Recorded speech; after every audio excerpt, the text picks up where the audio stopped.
Qual é a sua igreja? Qual seria a sua resposta a esta pergunta?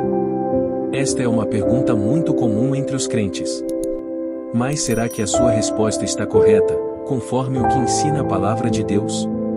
Esta simples pergunta do título é capaz de revelar anos e anos de um afastamento que muitos cristãos estão tendo da verdade bíblica sobre este tema. A sociedade não compreender o significado real da palavra igreja é normal. No entanto, os crentes, que são parte fundamental do sentido correto da expressão, deixarem de lado isso e se acomodarem com o emprego errado, isso não é normal, ou pelo menos não deveria ser. Antes de mais nada é fundamental perceber algumas coisas.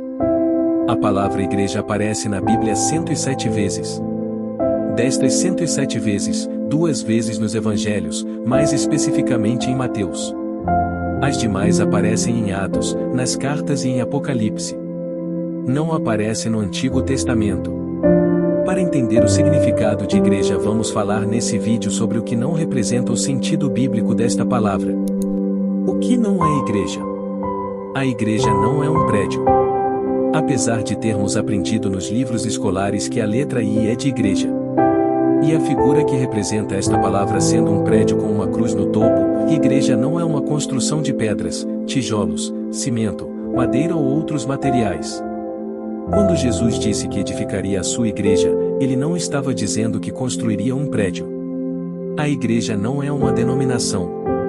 Outra confusão muito grande entre cristãos nos dias atuais é identificar suas denominações como sendo igreja. As denominações, na prática, são exatamente o oposto do sentido verdadeiro de igreja. Durante muitos anos os crentes têm se dividido entre as denominações e suas doutrinas, se acomodando àquela que mais lhe agrada, mas não percebem o equívoco que é considerar uma divisão, como igreja. A igreja não é a substituta do povo de Israel. Apesar de esta ser uma ideia que muitos crentes têm sobre a igreja, achando que esta veio ocupar o lugar do povo desobediente de Israel, a verdade é que existe uma enorme diferença entre estes dois povos, apesar de ambos serem povos de Deus, mas seus propósitos são diferentes. Este erro de colocar Israel e a igreja como sendo a mesma coisa, sendo esta a sucessora daquele, não apenas impede de se compreender o que é a igreja, mas gera todo um ensino errado sobre o propósito, destino e comportamento da igreja na terra. A igreja não é o crente individualmente.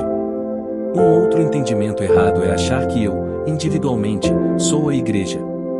Esta confusão acontece por achar que o fato de sermos o templo do Espírito Santo, somos uma igreja. Quando cremos em Jesus como nosso Salvador, por ter pago a nossa dívida diante de Deus, com o seu sangue, somos selados com o Espírito Santo, ele passa a habitar em nós. E o nosso corpo passa a ser o templo do Espírito Santo de Deus, por onde prestamos nosso culto racional a Deus. Mas não significa que somos, cada um, igreja. Agora você diz: está certo. Igreja não é um prédio, não é denominação, não é um novo Israel e não sou eu individualmente. Mas o que é igreja? Vamos falar sobre isso no próximo vídeo. Inscreva-se no canal. Até a próxima. Fique com Deus.